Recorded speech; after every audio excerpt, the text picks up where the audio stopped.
How do you reach a young person who's bought into the notion that life is meaningless?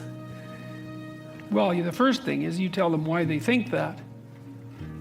It's like they've got all sorts of reasons to think that. It's like life is hard. It's a crucifixion. That's right.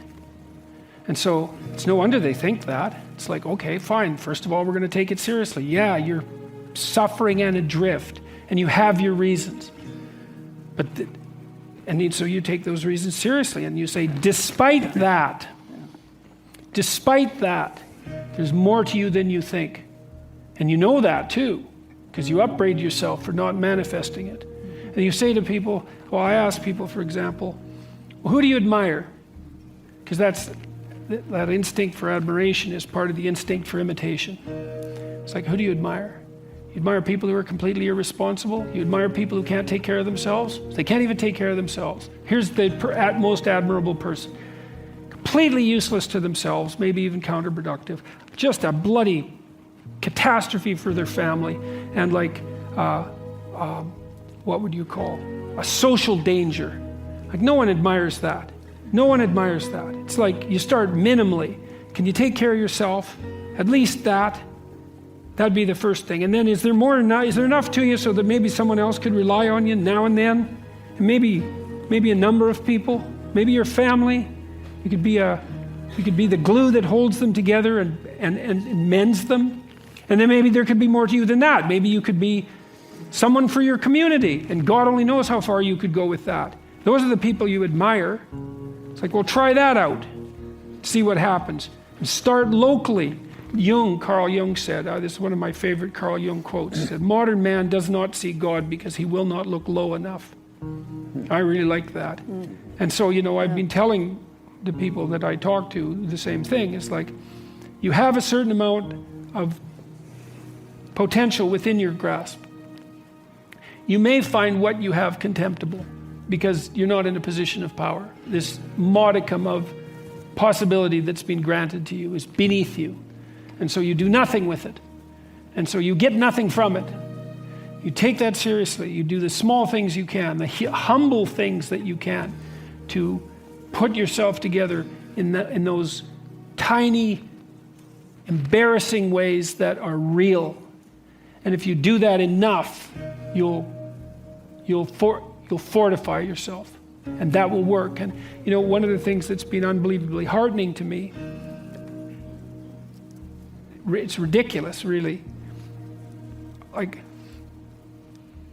normally now, if I go out during the day, if I go to any city, I've been to like 150 cities in the last year, and if I'm walking around on the street or in an airport, someone will come up to me about every 10 minutes or so, and they'll say the same thing. They always say the same thing. They first of all apologize for bothering me, and they're very polite. So all my interactions with people, you'd never guess this from like my reputation in the press, but all my interactions with people in public are unbelievably positive. And the people will come up and say, I was in this small domain of hell a year ago or 6 months ago, whatever it is, addiction, alcoholism, I wasn't getting along with my family. I'd been living with my girlfriend for 5 years and we were stuck. I didn't have any direction for my career. I was nihilistic, I was whatever. All the different ways that people can fall into a pit and be miserable. He said, I read your books or I watched your lectures and I decided I was going to try to put my family together.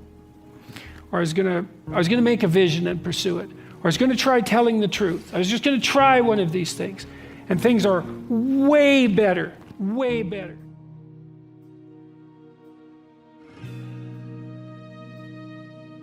Things I've been suggesting to my audiences, it's one of the rules in my book, is that you should tell the truth, or at least you shouldn't lie. It's like, you can't tell the truth because what the hell do you know? But you cannot lie. Like each of us knows when we're about to utter something that isn't true. Now, sometimes maybe you're confused about it because you're ignorant and you're biased, and so you say something and it might be true and it might not be, but you're not clear about it. But sometimes it's pretty damn clear that you say something or you do something that you know perfectly well not to be true, and you do it anyways. And the proposition that Genesis puts forward is, if you act in truth, then the order you produce is good, regardless of how it appears. It's an axiomatic statement of it's an axiomatic ethical proposition that the job of whatever extracts order from chaos is properly done if it's done in truth. And that's worth thinking about, because it might be true. And then the question is like, well, do you believe it's true? That's a good question. It's not a religious question even, it's a practical question as far as I'm concerned. And my sense is that people just believe that this is true, deeply. And the way you can tell that is not by what they say, but by what they do. And so, for example, one of the things that you might observe is that, if you love someone, your children, let's say, you don't tell them that the best way to get through the world is to lie about everything all the time. You don't sit them down and say, look, this is a corrupt enterprise, and altogether, and you can't trust anyone because they're always lying about everything. And your job is to become the best liar you possibly can become, because that's the way to get to where you need to get to and to set the world straight. No one ever does that. And so, if they don't do that, which would be belief in the lie, then they must assume something that's approximately opposite. And I would say that most people are not pleased when they catch their children in a lie. And so then you have to ask, well, why is that? It has to be because people believe that the truth is the proper way to proceed. And it isn't obvious why they believe that, but it's obvious that they act as if they do believe that. It's an unbelievably positive thing to see, and it's a real thing. It's like it's so interesting to watch the fact that all people have to do is put some of these things into practice, and all of a sudden that little modicum of potential that they had, because they got humble enough to deal with it properly, starts to expand and expand. And like I believe, and I do believe this, and I think this is part of the Christian message fundamentally, is that there's actually no limit to that expansion.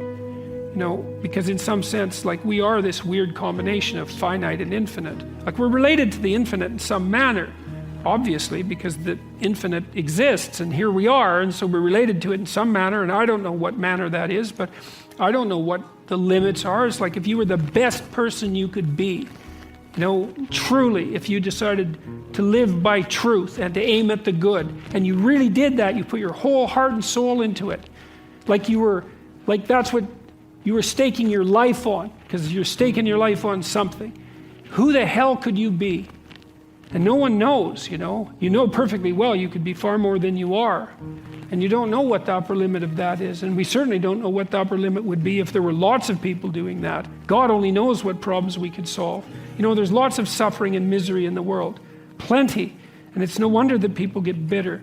But God, as you pointed out before, we've got no shortage of ingenuity and possibility. And if we were serious about making things less wretched than they are, who knows what miracles we could pull off.